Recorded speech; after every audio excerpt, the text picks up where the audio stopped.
Tout d'abord, merci au Rasso Interclub Normand de nous recevoir aujourd'hui. C'est très sympathique. Alors là, vous avez un modèle de Renault 25 dite Phase 3 d'avril 90. C'est une V6 turbo Baccarat, donc qui fait 205 chevaux. Dans les V6 turbo, vous aviez justement deux finitions en intérieur. Celle-ci, c'est l'intérieur cuir gris. Et à côté, on le verra tout à l'heure, c'est un intérieur cuir couleur ambre, que souvent les gens appellent savane, ou havane. Voilà. Mais son vrai nom, c'est ambre. Renault avait sorti ça, puisqu'à l'époque, les 605, je vais y arriver, et puis les nouvelles XM arrivaient sur le marché. Et puis pour pouvoir rester à la hauteur de ces modèles-là, avait décidé de booster le modèle 182 chevaux qui existait déjà au catalogue. Il faut savoir que c'est le même moteur qu'il y a sur les Alpines, par exemple, les Alpines V6 Turbo. Si ce n'est que Renault et Alpine n'ont pas travaillé conjointement sur le développement, si bien que lorsque celle-ci est sortie en catalysé à 205 chevaux, dans le même temps, les Alpines qui avaient 200 chevaux ont eu moins de 200 chevaux, ce qui faisait un petit peu la pigne Alpine. Voilà. Donc elle est devenue un temps la plus puissante des Renault et des Alpines. Alors, cette Renault 25 V6 Turbo Baccarat est évidemment bien équipée. Elle a notamment les sièges avec ce qu'on appelle le pack ergomatique, c'est-à-dire qu'elle a des coussins gonflants, un peu comme avait la Safrane après, mais la 25 a été le premier modèle à en être équipé. Ce qui permettait d'avoir un confort vraiment optimal, que ce soit aux jambes, au dos, enfin voilà, c'était vraiment le luxe.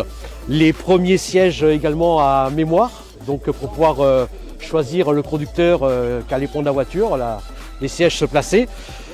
N'est pas équipé d'airbag, c'est arrivé sur la Safrane plus tard.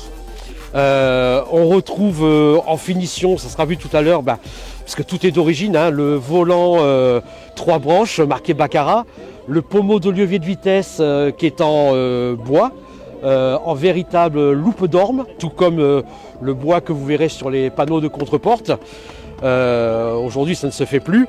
Il y a la synthèse vocale, puisqu'elle était connue pour ça, la 25, c'est la voiture qui parlait, qui vous disait porte mal fermée, niveau carburant, niveau réserve, un petit peu tout ça.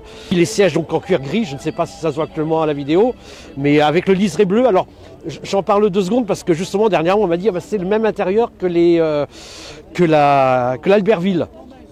Donc celle des Jeux Olympiques de 92. Alors presque à un détail près, c'est que le fameux passepoil bleu qui est ici vers l'intérieur, sur les fameuses Albertville, en fait il est sur l'extérieur.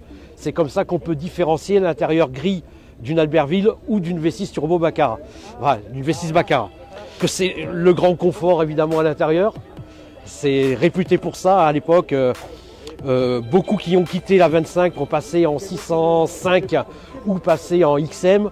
Qui étaient de très bonnes voitures, j'adore la 605 par exemple, mais regretter malgré tout le confort de la 25. Le V6 Turbo, contrairement à la V6 que vous verrez tout à l'heure, n'est pas équipé du régulateur de vitesse. Tout simplement, en fait, alors même si sur cette version-là, le turbo est plus dompté, on va dire, il est plus linéaire. À l'époque, voilà, Renault ne savait pas encore faire de turbo avec le régulateur de vitesse. Trop de puissance, ça n'arrivait pas à gérer la chose. Voilà.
Alors ici vous avez une autre Renault 25 Baccarat. Alors cette fois c'est pas une V6 turbo, c'est une V6 qui fait 153 chevaux d'origine.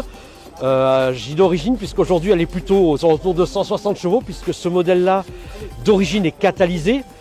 C'était les premières voitures catalysées. Le catalyseur étant placé après la sonde lambda ne servait pas à grand chose et lorsqu'il a fallu refaire l'échappement, le propriétaire a décidé de faire sauter le catalyseur. Voilà, donc elle a gagné un tout petit peu de chevaux, un petit peu de consommation.